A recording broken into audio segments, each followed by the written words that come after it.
अस्सलाम वालेकुम मोअज़्ज़िज़ तलबा व तालिबात। मेरा नाम सैयद कमर अब्बास है। मोअज़्ज़िज़ तलबा व तालिबात, आज से हम आगाज़ करेंगे 10वीं जमात के बाब नंबर 1 का, जिसमें हम गैसों के तबादले के बारे में पढ़ेंगे।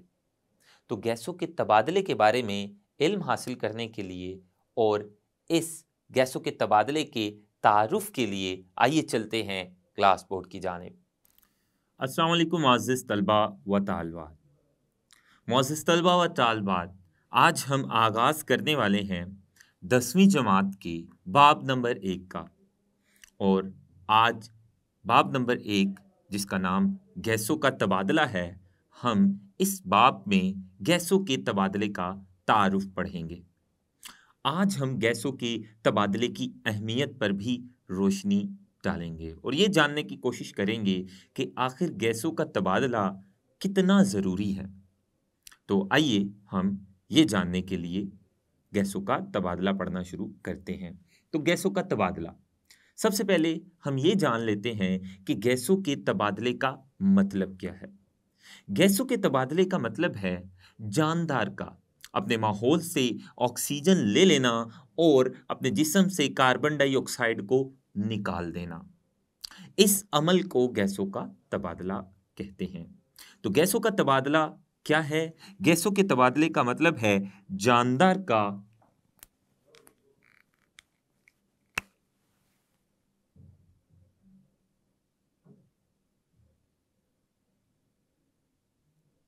जानदार का अपने माहौल से ऑक्सीजन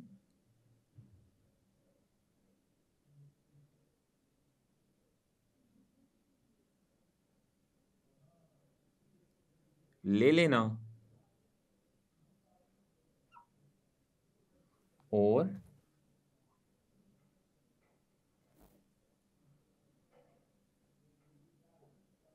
कार्बन डाई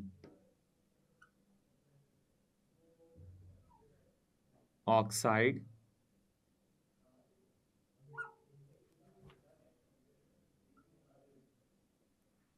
गैस को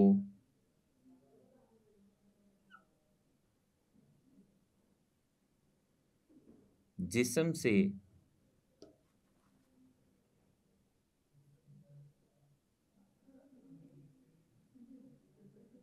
निकाल देना।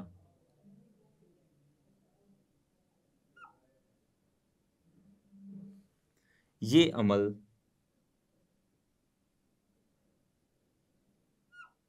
गैसों का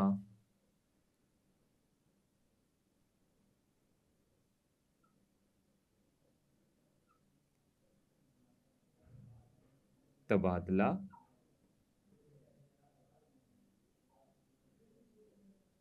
कहलाता है।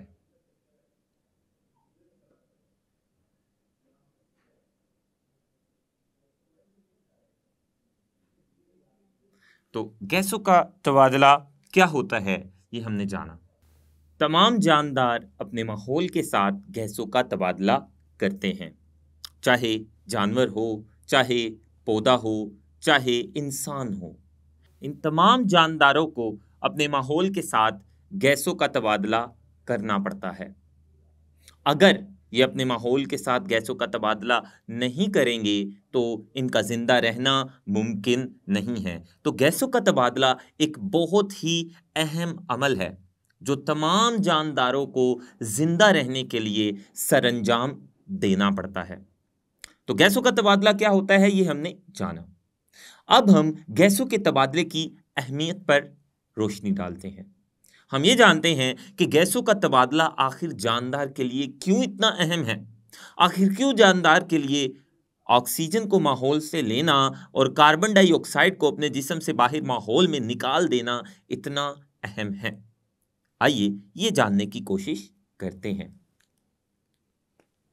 गैसों के तबादले की अहमियत।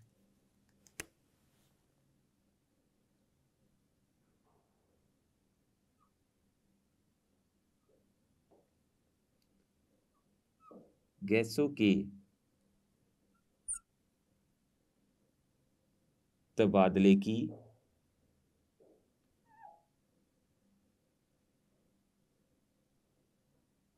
अहमियत।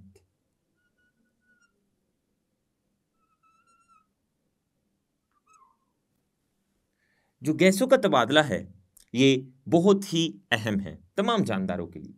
वो इसलिए क्योंकि गैसों के तबादले के दौरान जो हमारे जिस्म में ऑक्सीजन आती है वो ऑक्सीजन हमारे जिस्म के अंदर एक अमल करवाने के लिए बहुत ज़रूरी है, और वो अमल सेलुलर रेस्पायरेशन का अमल है। सेलुलर रेस्पायरेशन के लिए गैसों का तबादला निहायत ही ज़रूरी है, क्योंकि सेलुलर रेस्पायरेशन के दौरान ऑक्सीजन गैस इस्तेमाल होती है। अगर हम ऑक्सीजन गैस अपने जिस्म में नहीं लाएंगे तो हमारे जिस्म में सेलुलर रेस्पायरेशन का अमल वकू पजीर नहीं होगा, और अगर सेलुलर रेस्पायरेशन का अमल हमारे जिस्म में नहीं होगा तो हम जिंदा नहीं रह सकते। तो आइए जानते हैं कि सेलुलर रेस्पायरेशन क्या होता है। हमने जाना कि गैसों का तबादला ये वाला अमल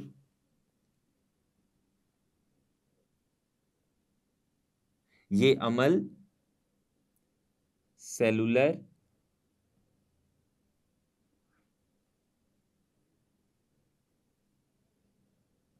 रेस्पायरेशन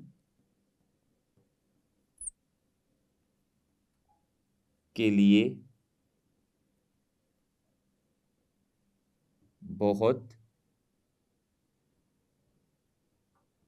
ज़रूरी है। अब हम ये जानते हैं कि सेलुलर रेस्पायरेशन क्या है। सेलुलर रेस्पायरेशन एक ऐसा अमल है जिस अमल के दौरान हमारे जिस्म में एनर्जी पैदा होती है, और वो एनर्जी एटीपी की शक्ल में पैदा होती है। एटीपी एनर्जी के पैकेट्स होते हैं। एटीपी एनर्जी के छोटे छोटे पैकेट्स को कहा जाता है। तो सेलुलर रेस्पायरेशन एक ऐसा अमल है जिसके दौरान हमारे जिस्म में एनर्जी पैदा होनी है एटीपी की शक्ल में, और उसी एनर्जी से जानदारों ने अपने तमाम आमाल सरंजाम देने हैं, अपनी तमाम सरगर्मियां सरंजाम देने हैं।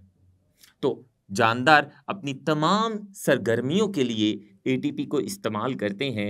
एटीपी एनर्जी के छोटे छोटे पैकेट्स को कहा जाता है। तो ये जो एनर्जी के छोटे छोटे पैकेट्स हैं एटीपी, इन्हें तमाम जानदारों को इनकी ज़रूरत होती है।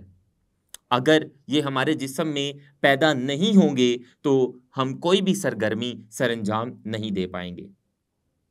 तो एटीपी जो कि बहुत ही अहम पैकेट्स हैं, एनर्जी के पैकेट्स हैं, और तमाम जानदारों को चाहिए जिंदा रहने के लिए, सरगर्मियां सरंजाम देने के लिए, ये सेलुलर रेस्पायरेशन के दौरान पैदा होते हैं। और सेलुलर रेस्पायरेशन तब ही होगी जानदार के जिस्म में जब वो अपने माहौल के साथ गैसों का तबादला करेगा। तो सेलुलर रेस्पायरेशन एक अहम सवाल है जो आपसे इम्तिहानात में पूछा जा सकता है। आइए इसकी भी तारीफ लिख लेते हैं। सेलुलर रेस्पायरेशन,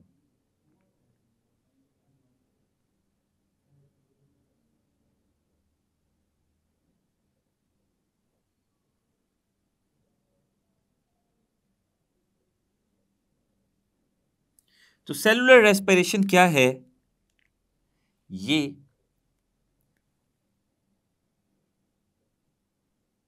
ऐसा अमल है जिसमें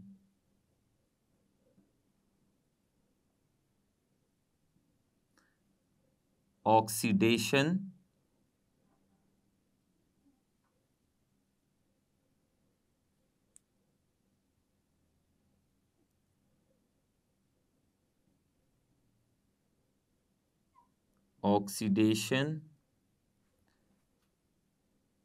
रिडक्शन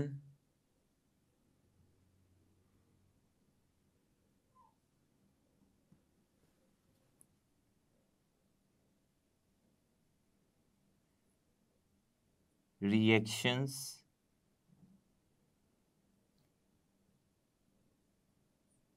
के दौरान ऑक्सीडेशन रिडक्शंस के दौरान खुराक में मौजूद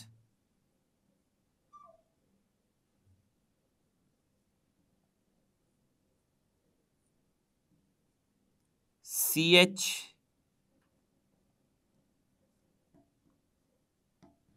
बॉन्ड्स को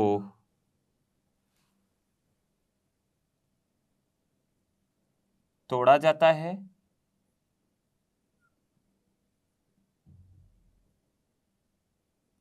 और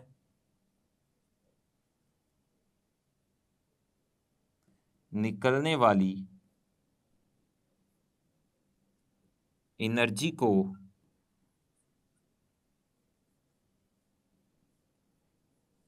एटीपी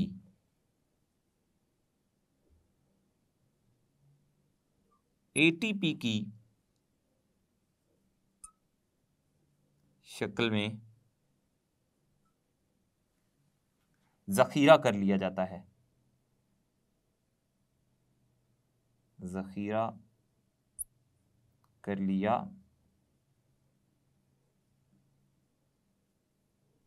जाता है। ऐसे अमल को सेलुलर रेस्पिरेशन कहते हैं। तो सेलुलर रेस्पिरेशन ऐसा अमल है जिस अमल के दौरान खुराक में मौजूद CH बॉन्ड ये कार्बन और हाइड्रोजन के दरमियान बॉन्ड होते हैं और इन बॉन्ड्स में बहुत ज्यादा एनर्जी जखीरा होती है। जब CH बॉन्ड टूटेंगे तो CH बॉन्ड से जखीरा शुदा एनर्जी निकलेगी और वो एनर्जी ATP की शक्ल में जखीरा कर ली जाएगी और फिर वो जो ATP की शक्ल में जखीरा एनर्जी होगी उसी से जानदार अपनी तमाम सरगर्मियां सरंजाम देंगे। तो सेलुलर रेस्पिरेशन के अमल के दौरान जो खुराक हम खाते हैं वो खुराक उस खुराक में मौजूद CH बॉन्ड्स टूटते हैं और CH bonds oxidation reduction reactions के दौरान टूटते हैं। ऑक्सीडेशन रिडक्शन रिएक्शंस ऐसे रिएक्शंस हैं जिन रिएक्शंस में इलेक्ट्रॉन्स की किसी मॉलिक्यूल में दाखिली भी होती है या किसी मॉलिक्यूल से उसका इखराज भी होता है। ऐसे रिएक्शंस जिन रिएक्शंस के दौरान इलेक्ट्रॉन किसी मॉलिक्यूल से बाहर निकल जाएं और किसी दूसरे मॉलिक्यूल में जाकर दाखिल हो जाएं, ऐसे रिएक्शंस को ऑक्सीडेशन रिडक्शन रिएक्शंस कहते हैं। तो ऐसा अमल जिस अमल के दौरान हमारे जिस्म में ऑक्सीडेशन रिडक्शन रिएक्शंस के दौरान खुराक में मौजूद CH बॉन्ड्स को तोड़ा जाता है और उन CH बॉन्ड्स के टूटने से जो एनर्जी निकलती है उस एनर्जी को ATP की शक्ल में जखीरा कर लिया जाता है। इस पूरे के पूरे अमल को सेलुलर रेस्पिरेशन कहते हैं और इस पूरे के पूरे अमल के लिए ऑक्सीजन का होना बहुत ज़रूरी है। अगर हमारे जिस्म में ऑक्सीजन नहीं होगी तो ये वाला अमल नहीं होगा और अगर सेलुलर रेस्पिरेशन ही नहीं हमारे जिस्म में होगी तो हमारे जिस्म में ATP यानी एनर्जी भी पैदा नहीं होगी और अगर ATP या एनर्जी पैदा नहीं होगी तो हम कोई भी सरगर्मी कोई भी काम सरंजाम नहीं दे पाएंगे। तो इसलिए सेलुलर रेस्पिरेशन बहुत ही ज़रूरी अमल है हमारी ज़िंदगी के लिए और ये अमल ऑक्सीजन की मौजूदगी में होता है और ऑक्सीजन हमारे जिस्म में गैसों के तबादले के ज़रिए आती है, इसलिए गैसों का तबादला बहुत ज़रूरी है। तो सेलुलर रेस्पिरेशन ये अमल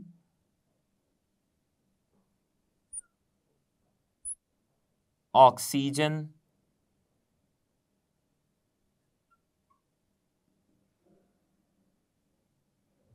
की मौजूदगी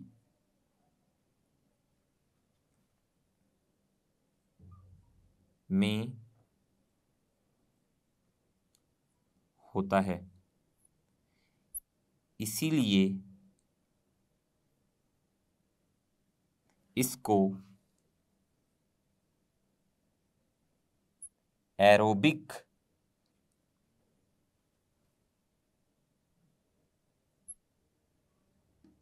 रेस्पिरेशन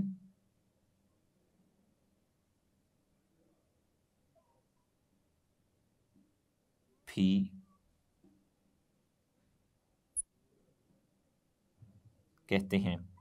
तो एरोबिक रेस्पिरेशन ऐसी रेस्पिरेशन होती है जिसमें ऑक्सीजन की मौजूदगी में खुराक में मौजूद CH बॉन्ड टूटते हैं और उनसे एनर्जी निकलती है और निकलने वाली एनर्जी ATP की शक्ल में मौजूद होती है और उसी ATP की शक्ल में मौजूद एनर्जी से हम अपने तमाम काम सरंजाम देते हैं। इसी सेलुलर रेस्पिरेशन के दौरान ही ऑक्सीजन गैस भी पैदा होती है।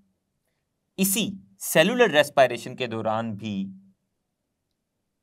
कार्बन डाइऑक्साइड गैस भी पैदा होती है।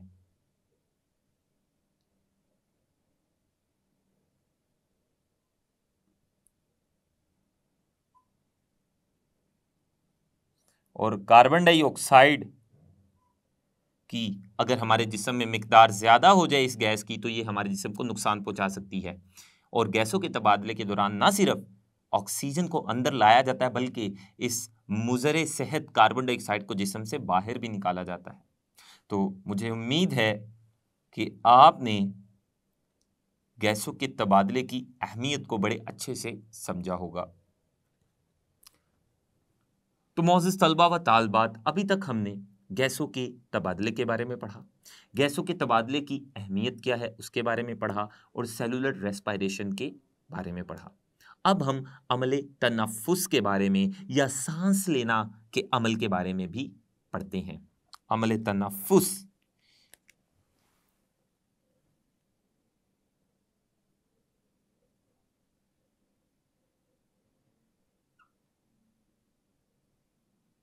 या सांस लेना।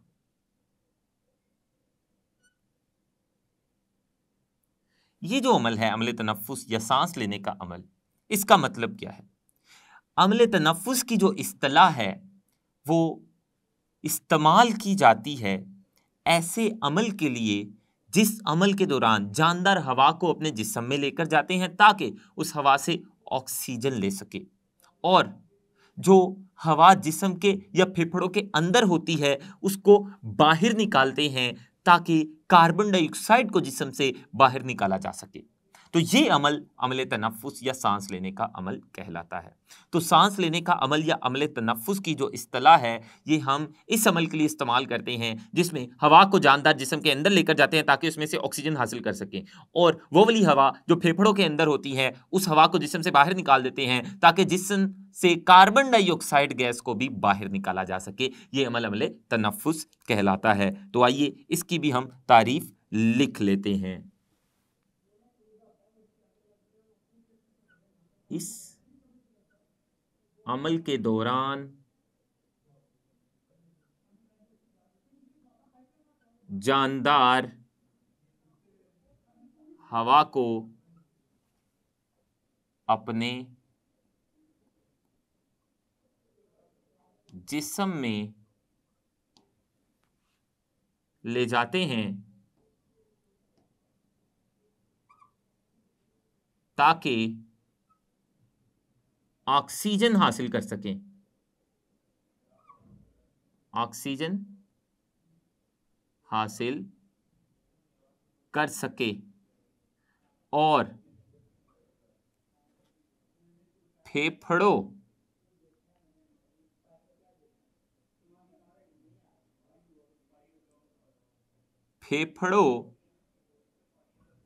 की हवा को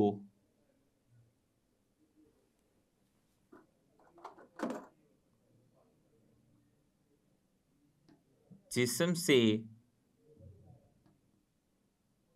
बाहर निकालते हैं ताकि कार्बन डाइऑक्साइड भी जिस्म से निकल सके। ये अमल अमले तनफ्फुस या सांस लेने का अमल कहलाता है। अमले तनफ्फुस और रेस्पिरेशन ये दो मुतरादिफ अल्फाज नहीं हैं। गौर फरमाइएगा, तनफ्फुस और रेस्पिरेशन का जो अमल है ये मुतरादिफ अल्फाज नहीं है, ये एक जैसे अल्फाज नहीं है, इनमें फ़र्क है। और तनफ्फुस और रेस्पिरेशन में फ़र्क बारहा इम्तिहानात में पूछा जा चुका है। तो आइए तनफ्फुस और रेस्पिरेशन इन दो अल्फाज में जो फ़र्क है उसको जानने की कोशिश करते हैं। एक तरफ हम तनफ्फुस के बारे में लिखेंगे,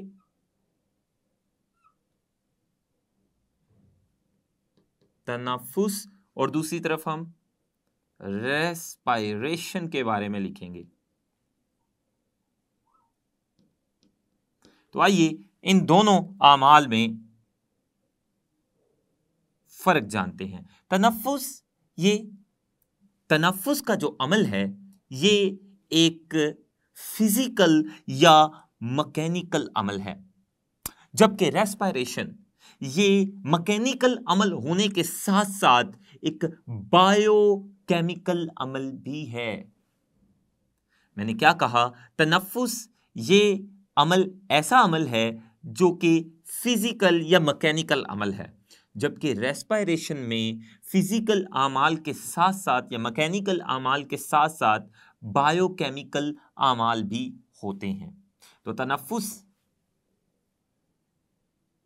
इसमें सिर्फ वो मैकेनिकल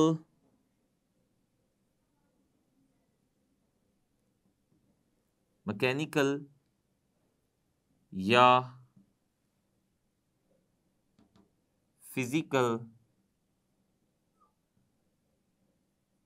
आमाल शामिल हैं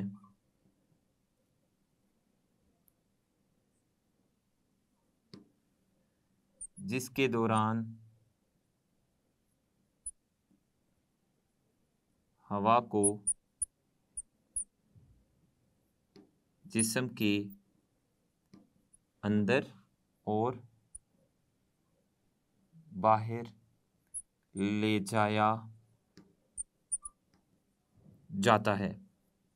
फिजिकल या मैकेनिकल अमल ऐसा अमल होता है जिस अमल के दौरान जिस्म या जिस्म का कोई हिस्सा हरकत करता है। तो तनफ्फुस इस अमल के दौरान जिस्म के कुछ हिस्से हरकत करते हैं और उनके हरकत करने से बाहर की हवा जिस्म में आती है और जिस्म की हवा बाहर चली जाती है। इस अमल को तनफ्फुस कहते हैं और ये मैकेनिकल अमल है, जबकि रेस्पिरेशन ये मैकेनिकल अमल होने के साथ साथ बायोकेमिकल अमल भी है। यानी रेस्पिरेशन में जिस्म के कुछ हिस्से हरकत भी करेंगे और उनकी हरकत के साथ साथ जिस्म के अंदर केमिकल रिएक्शंस भी होंगे।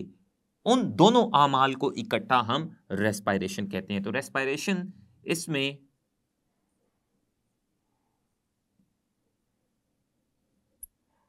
मैकेनिकल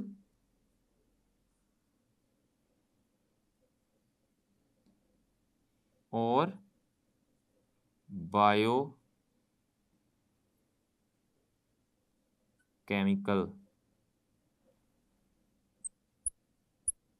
दोनों तरह के आमाल शामिल हैं। आपसे ये फ़र्क इम्तिहानात में पूछा जा सकता है कि तनफ्फुस और रेस्पिरेशन में क्या फ़र्क है। मुअज़्ज़िज़ तलबा व तालिबात, आज हमने गैसों के तबादले का तारुफ हासिल किया। हमने जाना कि गैसों का तबादला क्या होता है। इसके अलावा हमने तनफ्फुस और रेस्पिरेशन में फ़र्क भी जाना और सेलुलर रेस्पिरेशन के बारे में भी पढ़ा। इंशाअल्लाह पौधों में गैसों के तबादले का इल्म हासिल करने के लिए हम कल तक के लिए अल्लाह हाफ़िज़ करते हैं।